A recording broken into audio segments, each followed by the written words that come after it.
After reading the Epstein files and seeing everything that's going on and learning so much, it can never be unreal to me anymore.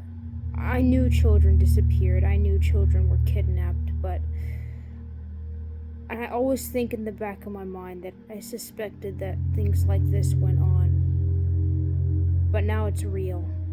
It's so real, and it can never be unreal to me. And I've just been wondering why it is that the world just keeps going on as normal and no one's reacting enough, in my opinion, to this evil.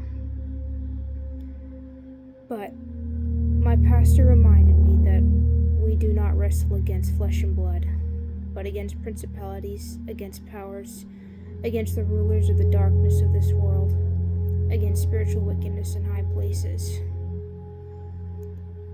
I can't fathom, I can't grasp what's happening to those children and what has happened to them. I know one thing is that I will never again eat at McDonald's. Probably no other fast food either, if I can help it. Because what I learned, and I really feel the conviction of God that something is very wrong, especially with McDonald's food. Whether there's actual human meat in it or there isn't, I don't know. But I've heard enough to be completely put off and never want to touch it again. And I'm hearing all kinds of stories about children being found.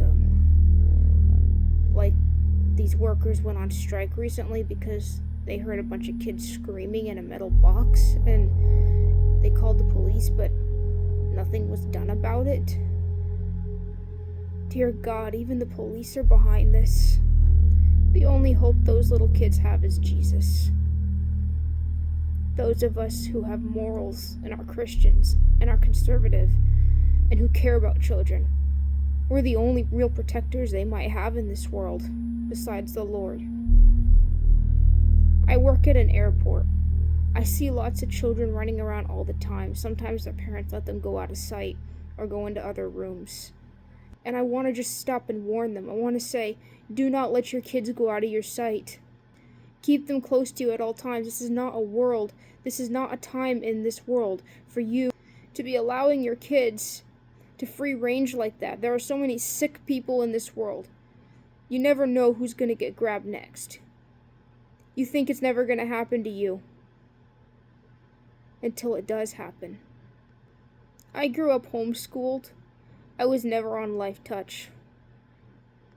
I don't think the government ever had my picture. And all Life Touch was a catalog for children. The reaping bull. Thank God I was never reaped. This world is not what it seems. And because I know the Lord Jesus and because I read the Bible, I'm well aware of the things that happen in the world, and I'm well aware of what the end times will be like.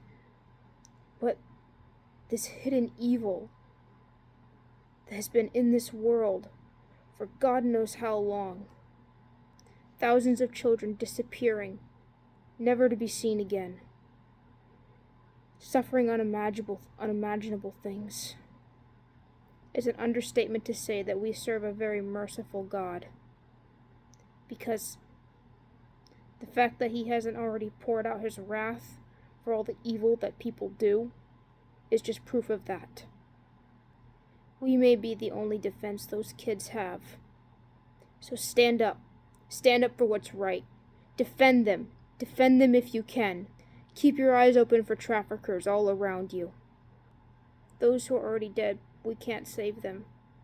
And the possibilities of us saving all the children that have been taken are very, very slim. But those that we can, saving at least one life, protecting one innocent life from those horrors, is still worth it, and it is still a victory. But I tell you, I would not like to be in the shoes of those evil people when they face God on Judgment Day.